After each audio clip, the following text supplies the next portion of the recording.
कई दिनों से आप इधर उधर सुन रहे होंगे कि नेपाल ने नया नक्शा जारी किया है जिसमें भारत के कुछ हिस्सों को नेपाल अपना बता रहा है। लेकिन आप ये भी सोच रहे होंगे कि जो भारत नेपाल को इतनी मदद देता है, हर तरह की सहायता के लिए आगे रहता है, अचानक नेपाल को उससे क्या तकलीफ हो गई? तो चलिए हम आपको बताते हैं। इस पूरे मामले की शुरुआत हुई थी 1816 में।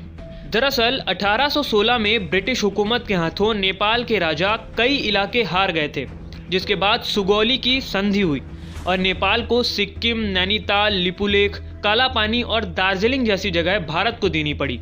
यहाँ तक कि तराई का पूरा क्षेत्र भी अंग्रेजों ने नेपाल से छीन लिया था। लेकिन 1857 में भारत के स्वतंत्रता संग्राम के दौरान नेपाल के राजा ने अंग्रेजों का साथ दिया था और अंग्रेजों ने इनाम के तौर पर नेपाल को पूरा तराई वाला इलाका दे दिया था। तराई इलाके में भारतीय मूल के लोग रहते थे, फिर भी वह जगह अंग्रेजों ने नेपाल को दे दी। जानकारों का मानना है कि नेपाल में रहने वाले गोरखा लोग आज भी 1816 में हुई हार को भूल नहीं पाए हैं, जिसका ज़्यादातर फायदा वहां की पॉलिटिकल पार्टीज उठा रही हैं। इसके अलावा साल 2015 में जब नेपाल ने नया संविधान लागू किया, तब भारत और नेपाल के रिश्ते में थोड़ी सी दरार और पड़ गई। भारत ने उस वक्त अघोषित नाकाबंदी कर दी थी, जिस वजह से नेपाल में कई चीज़ों की भारी दिक्कत हो गई थी।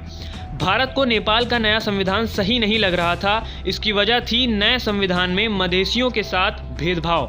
नेपाल में मधेसी भारतीय मूल के लोगों को कहा जाता है, जिनमें ज़्यादातर लोग बिहार और यूपी से ही थे। नेपाल में मधेसियों को धोती कहकर भी चिढ़ाया जाता है, क्योंकि उन्हें लगता है कि मधेसी लोग नेपाल नहीं कि भारत की ओर हैं। अगर आपको पता हो तो नेपाल के प्रधानमंत्री केपी शर्मा लेफ्टिस्ट हैं और उन्हें भारत विरोधी के तौर पर जाना जाता है। और साल 2015 में हुई नाकाबंदी के बावजूद भी नेपाल ने अपना संविधान नहीं बदला था और भारत के खिलाफ एक्शन को लेकर नेपाल के पीएम चीन के सामने हाथ फैलाए खड़े हो गए, जिसके बाद चीन ने नेपाल से एक डील की और अपने कुछ पोर्ट नेपाल को इस्तेमाल करने की इजाज़त दे दी थी।